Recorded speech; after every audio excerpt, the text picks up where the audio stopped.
क्या आपने कभी सोचा है कुछ बच्चों का बचपन खेल के मैदान में नहीं, कूड़े के ढेर और भट्टियों की आग में जलता है। आज हम पढ़ेंगे क्लास 12 का फ्लेमिंगो का लॉस्ट स्प्रिंग लेसन 2, जिसे लिखा है मशहूर लेखिका अनीस जंग जी ने। यह कहानी नहीं, यह एक हकीकत है। गरीब बच्चों की ऐसी जिंदगी जहाँ सपनों की कोई कीमत नहीं हो। चलिए शुरू करते हैं अनीस जंग जी का ये लेसन। अनीस जंग एक जानी मानी भारतीय लेखिका और पत्रकार हैं। इनका काम समाज की कड़वी सच्चाइयों को सामने ला। वो लिखती हैं गरीबी, बाल मजदूरी, टूटते हुए सपनों पर। लॉस्ट स्प्रिंग कोई काल्पनिक कहानी नहीं, बल्कि असली जिंदगी की तस्वीर है। ओके, स्प्रिंग मतलब होता है खुशियों का मौसम, नई शुरुआत, बचपन की मासूमियत। लेकिन इन बच्चों की स्प्रिंग बचपन में ही खो जाती है, इसलिए नाम है लॉस्ट स्प्रिंग, यानी खोया हुआ बचपन का। भाग एक है साहिब आलम की कहानी है। दोस्तों, पहली कहानी है एक छोटे से लड़के साहिब आलम की। वो रहता है दिल्ली के पास सीमापुरी नाम की झुग्गी बस्ती में।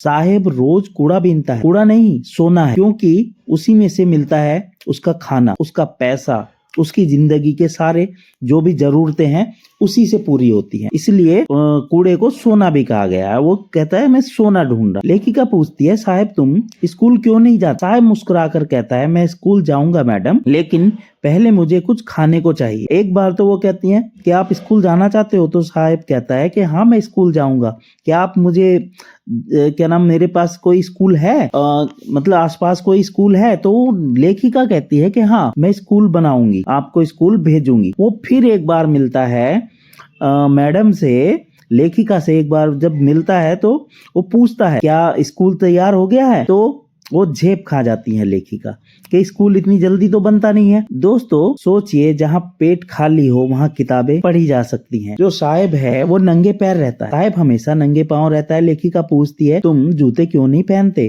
साहिब धीरे से कहता है मेरे पास जूते नहीं है मैडम, लेकिन असल बात यह है वो मजबूर है, वो गरीब है और गरीबी सवाल नहीं करती, सीधा इंसान को तोड़ दे। साहिब का सपना है टेनिस खेलना, स्कूल जाना, एक अच्छा इंसान बन। लेकिन हकीकत उसे हर रोज याद दिलाती है तुम सपना देखने के लिए पैदा नहीं हुए हो, क्योंकि वो इतना गरीब है। तुम काम करने के लिए पैदा हुए हो। ओके, और फिर वो क्या करता है, एक टी स्टॉल पे भी काम। बाद में साहब की चाय की दुकान पर नौकरी मिलती है, तो 800 रुपए महीना की नौकरी मिलती है, प्लस उसे खाना भी उसी में। उसे लगता है अब जिंदगी सुधर गई। लेकिन होता क्या है, लेखिका अपनी जो स्टोरी में कुछ ऐसा बताना चाह रही है। साहब की आंखों में वो चमक नहीं है जो पहले थी, जो कूड़ा बीनने के काम में थी, क्योंकि अब वो आजाद नहीं रहा, अब वो मालिक का नौकर बन गया। साहब का डायलॉग है कि वो कहता है अब मुझे रोज दुकान पर जाना पड़ता है, इसलिए मैं फ्री नहीं रहा। पहले मैं जो करता था अपने लिए करता था, अब मुझे मालिक के लिए करना होता है। उसी के टाइम पे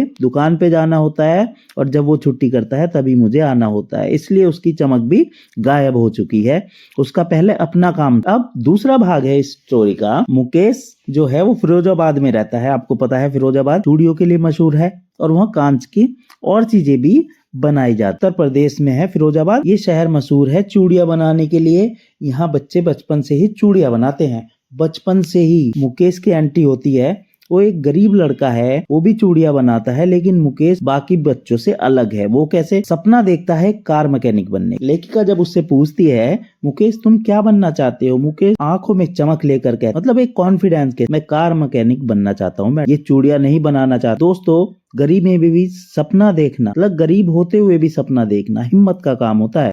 एक फ्यूचर प्लान है उस पे से वो बता रहा है। फिरोजाबाद के बच्चों की हालत ऐसी है, यहाँ के बच्चे काम करते हैं, अंधेरे कमरों में रहते हैं, तेज भट्टियों के पास, कांच की धूल में, जहरीले धुएं में इनकी आंखों की रोशनी चली जाती, मालिकों की तिजोरी भरती जाती। चूड़ी उद्योग की सच्चाई यही है, मालिक अमीर मोटे होते जाते हैं और मजदूर गरीब होता जाता है। यह एक ऐसा चक्र है जिससे कोई बाहर नहीं निकल पाता। बच्चे भी वही काम करते हैं जो उनके माँ बाप करते आए। इस स्टोरी की जो मुख्य थीम है वो है बाल मजदूरी, गरीबी, खोया हुआ बचपन, सामाजिक न्याय, सपनों और हकीकत का टकराव, शोषण की व्यवस्था। लेखिका का इस लेसन के थ्रू संदेश है, वे कहती हैं अगर बच्चों को शिक्षा नहीं मिली तो ये देश आगे कैसे बढ़े। और ये हकीकत बात भी है दोस्तों। हमारे जो आने वाली जनरेशन है पढ़ी लिखी नहीं होगी और डेवलप नहीं होगा कंट्री। बच्चों को चाहिए किताबें, खेल के मैच। अगर आपको यह वीडियो पसंद आया है तो लाइक करें, शेयर करें और चैनल सब्सक्राइब जरूर कर लें। अगले जो लेसन है इसी तरह से मिलते रहेंगे। अगर इसमें आप कमेंट करेंगे आप साहिब या मुकेश होते तो आप क्या करते? Okay, thank you for watching.